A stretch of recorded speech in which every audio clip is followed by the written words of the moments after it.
l'entité sioniste poursuit sa politique de confiscation des terres et d'exil forcé des Palestiniens. Cela a fait écho à ce qui se passe à Gaza, car en réalité, ce que subit l'enclave palestinienne depuis le 7 octobre 2023 n'est autre que la continuité de la politique expansionniste qui, depuis plus de 75 ans, s'accapare de la Palestine en prenant tout un peuple en otage avec un seul but en ligne de mire, chasser les Palestiniens de leurs terres.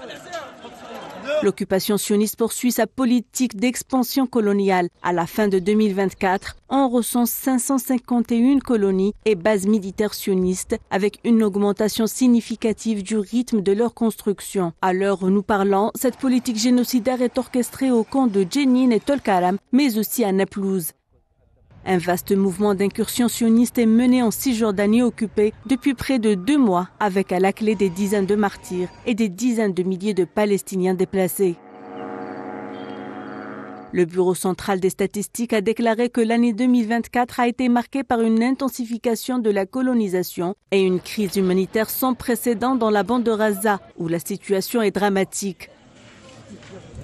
La population a diminué de 6% en raison du génocide sioniste et des déplacements forcés. Selon les dernières statistiques, la population totale de la Palestine est estimée à 5,5 millions d'habitants, tandis qu'environ 7,6 millions de Palestiniens vivent en exil, dispersés à travers le monde.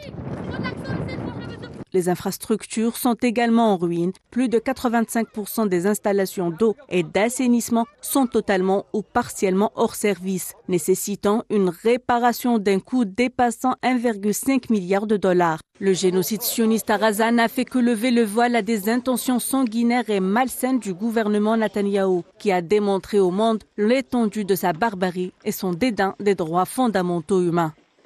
Face à cette situation, les Palestiniens continuent de résister, défendant chaque parcelle de leur terre contre l'occupation et l'exil. Selon le chef du Hamas, Khalil El-Hayya, le mouvement avait accueilli favorablement de nombreuses initiatives et propositions avec un engagement sérieux en vue de mettre fin à l'agression sioniste contre Gaza et de garantir un retrait total de l'occupation de l'enclave, dénonçant ainsi les politiques des doubles standards dans le traitement de la cause palestinienne par la communauté internationale à la veille de la célébration dans le deuil de la Journée de la Terre.